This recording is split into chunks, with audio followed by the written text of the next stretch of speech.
Täna sukeldume disainprotsessi ühte põnevamasse etappi, kujutlemisse.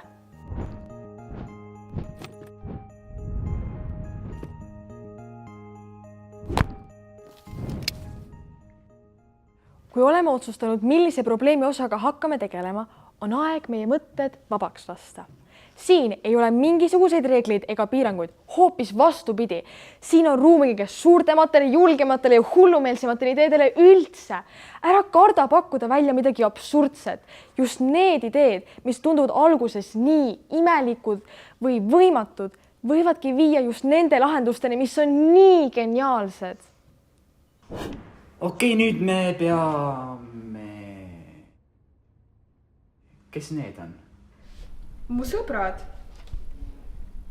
Paula, me pidime tegelema projektiga. Aga teeme pausi.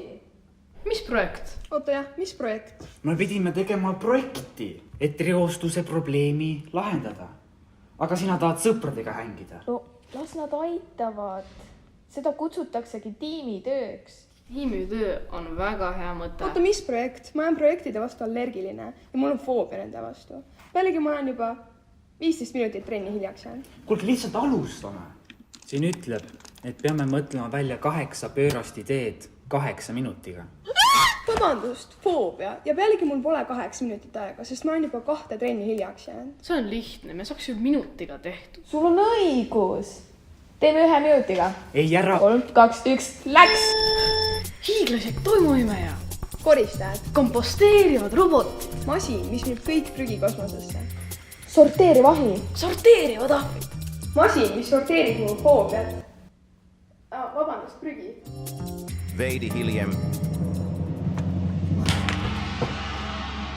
Mis sa kirja said? Jätkusuutlik, interaktiivne, kompaktne, hariv, efektiivne, hüdropooliline komposteerija. Okei, teeme seda siis. Nüüd me peame idee lisandama. Valmis.